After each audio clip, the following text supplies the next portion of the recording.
Hello. Hello and welcome to another Royal Reviewer video. Rejoice, Catherine is back and we get another year of her festive carol concert. And this is something that I think most people have been waiting for a long time. It feels like it's been quite a long run up, but finally it's here. I am recording this on Christmas Eve of 2024. So by the time most of you are watching this, it will already be Christmas Day. So I'm wishing you all a very, very, very happy Christmas. And if you don't celebrate Christmas, just have a really fabulous Wednesday, basically. Now, I did say happy Christmas because I think the US way and certain countries around the world say Merry Christmas. But it is traditional in the UK for people to say Happy Christmas and wish people a very happy Christmas, which is why the late Queen Elizabeth II pretty much always, I think, ended her Christmas speeches with, I wish you all a very happy Christmas. King Charles has used different endings in the past for his Christmas messages. But anyway, I'm here to talk about the Princess of Wales's Together at Christmas, which of course, as I've just said, aired tonight. So it was everything that we expected it to be, and I think it's becoming an annual tradition. It's something that we are looking forward to every single year.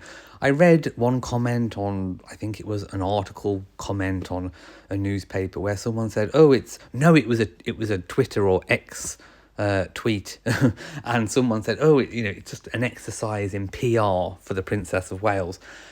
I think it is way beyond any PR exercise. What we have to remember is that this is something that she has done for several years now, so it's becoming a tradition.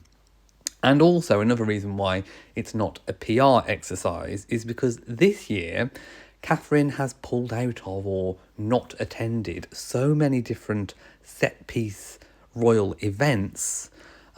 If she was doing things to be the centre of attention, if she was doing things just for PR, then she would have turned up at some of the other stuff. What she has been doing is taking care of her health and doing the things that she is able to do. And obviously, she feels like her Together at Christmas concert is something that really does bring people together, and it's something that she has felt able to do. And of course, it's not about her. She is the one, I suppose, whose name is behind it. She's the one who is kind of facilitating it. But of course, it's about everyone involved, the choirs, everyone who has made a reading, everyone in the audience. And of course, it's about everyone at home who has watched it as well. So definitely not an exercise in PR. So the service, of course, was filmed at Westminster Abbey earlier this month, and it is the 4th annual Christmas Eve concert and was attended by various members of the royal family, including her husband, Prince William, the Prince of Wales, and of course, Prince George, Prince Louis, and Princess Charlotte. Now, I would say that Catherine most definitely had a beaming smile on her face. She obviously looks absolutely incredible. I love the red festive outfit, and of course I love the way that the Wales family all kind of tie in together.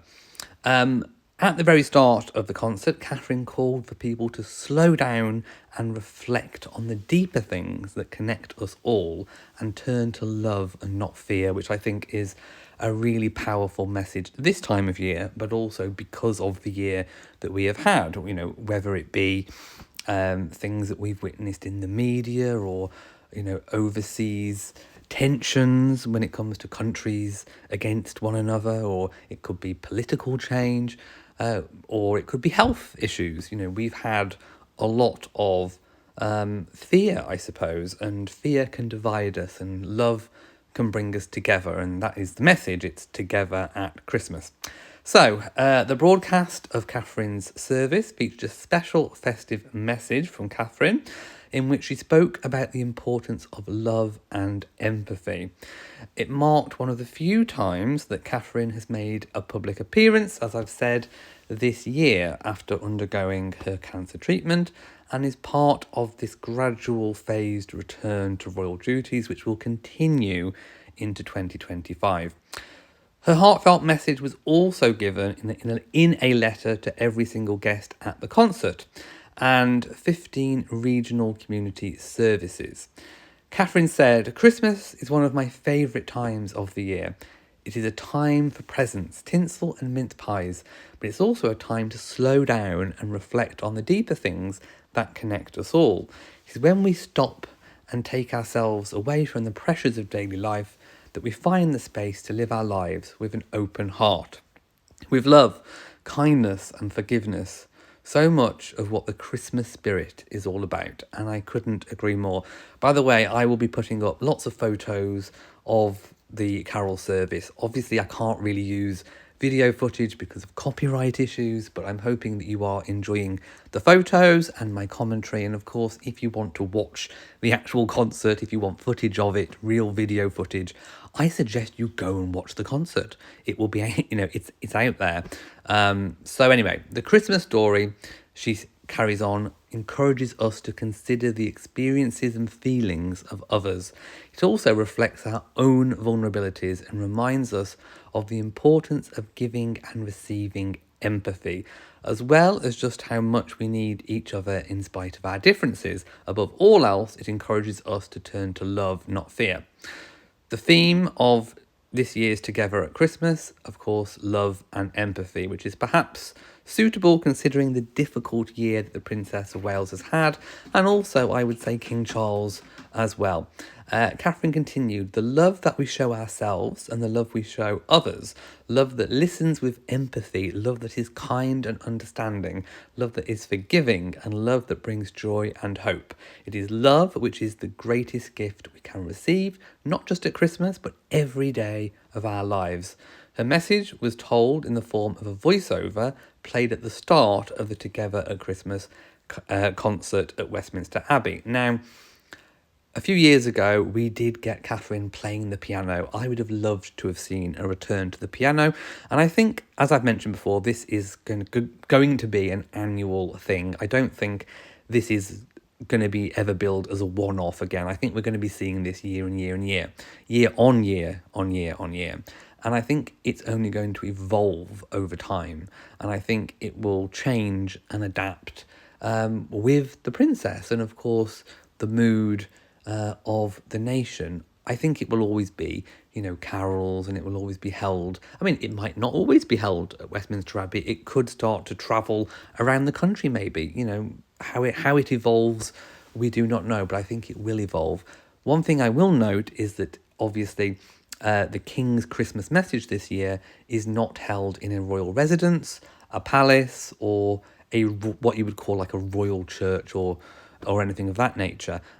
So a slight break with tradition, and I think that is to reflect the King's health concerns this year. And he wanted it to be somewhere that had a medical connection. So that's why we have seen that change. So breaks with tradition can happen and things can evolve with time.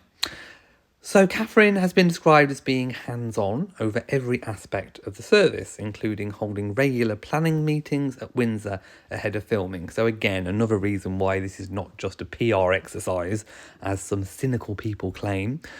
She has been hands-on and she's been really behind the scenes taking control of things. So definitely, and of course, it's the planning and the meetings where you don't get the glory. These are the things that people don't see. So, this is the sort of thing that doesn't go down on the court circular as work. This is the behind the scenes, day-to-day work that goes into a project of this magnitude. So on the day the service was filmed, the princess arrived on her own at 4 p.m. I have covered this before in a previous video, to view the Abbey and oversee last-minute arrangements. However, the supportive royals have also helped Catherine bring her ideas together, with everyone from King Charles, who donated Christmas trees, and Prince Louis, who penned a sweet note, helping to make the service a seasonal success. The Princess of Wales looked elegant in an Alexander McQueen red coat, featuring a statement black bow, which she teamed with black Ralph Lauren boots for the festive occasion. In my previous video, I did suggest that perhaps the bow could have been also worn in her hair, and it was later revealed after I posted my previous video on the carol service that it is in fact a hair bow. So I think it was bought from some kind of accessories website, I do believe. So I was right, it did look like a hair bow to me. But you can wear them in different ways. I mean, you know, she could have put it in her hair, you can wear it on your front.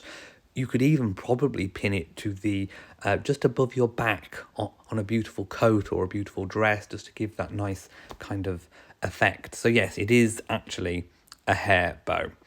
The event was attended by 1,600 people. Do not forget how large the Abbey is. It can contain many, many people, and reflects upon how much we need each other, especially in the most difficult times of our lives. The service shone a light on individuals from all over the UK who have shown love, kindness and empathy towards others in their communities. It's been a focal point for Catherine, as it is each year, a source added. So again, like I said before, the whole programme was not about Catherine. It was about the individuals involved, everyone involved, and also the people behind the scenes that do not necessarily get a mention, that help bring all of this together. So combining traditional and modern elements to encompass people of all faiths and of none, the service saw the world-renowned Westminster Abbey Choir perform some of the nation's most beloved carols. It's magical, it really is. I love carols. I don't normally listen, I suppose, to hymn music or I mean, no one really listens to Christmas carols any other time than Christmas, but you know what I mean? It's that kind of choir music. I don't normally listen to it, but I do find it extremely powerful, extremely rousing, especially when it's coming from a place like Westminster Abbey, because you get all of those amazing acoustics, and from the fabulous, talented choirs that are singing.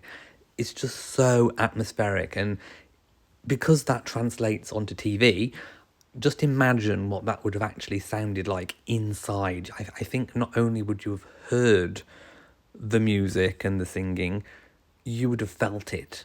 And I do like sort of hymn music and Christmas carols at this time of year. I think it's just so festive. Alongside musical performances included guests Olivia Dean, Gregory Porter, Paloma Faith and J.P. Cooper, as well as a specially composed piece by pianist Rosie Chan. Again, I would have loved to have seen Catherine maybe taking part, but maybe we'll see that in the future. Guests also watched a specially curated performance by two soloists from the Royal Ballet and students from the Royal Ballet School. It's fabulous to see all of these art forms coming together, because I think championing the arts is something very important and something that's often overlooked, especially in times of economic hardship like we're going through now. I think things like the arts can be seen as being a little bit frivolous. But what we have to realise is that it's these kinds of entertainment pieces that can really nourish the soul in a time of hardship when spirits need boosting. And that is why this carol concert this year, when a lot of people are feeling the pinch, there's been a change of government, some people are really struggling, and to have a little bit of a festive boost is a real value. People might think that this is really frivolous. I've heard comments of, how much is this costing? The usual comments, probably coming from anti-monarchists. But the real benefit and value in this is the spirits that it can uplift. And I think that is something that you cannot put a price on. The service contained poignant readings linked to the theme of love and empathy, and was delivered by speakers including Catherine's very own husband, our gorgeous bearded the Prince of Wales, Olympian Adam Peaty, Sophie Okinodo and Michelle Dockery, and of course Richard E. Grant. I think they all spoke incredibly well, and I think that these kind of speeches are really, really good for Prince William, the Prince of Wales, to deliver, because he will have to deliver these kinds of speeches and more when eventually he is king. Just think ahead. So this is really, really good practice for him too. So alongside this, candles were lit by notable people linked to the themes, including Lindsay Burrow, Sir Chris Hoy, and his teammate Paralympians Lizzie Jordan and Danny Kano. I say teammate because obviously being Team GB. So nodding to the importance of nature as a source of healing and comfort, the Abbey was adorned with sustainable festive decorations and foliage, providing a beautiful Christmas backdrop for the service. This year, a kindness tree was situated outside of the Abbey for guests to dedicate a decoration to someone who has supported them throughout their life, highlighting the importance of empathy, love, and kindness to all.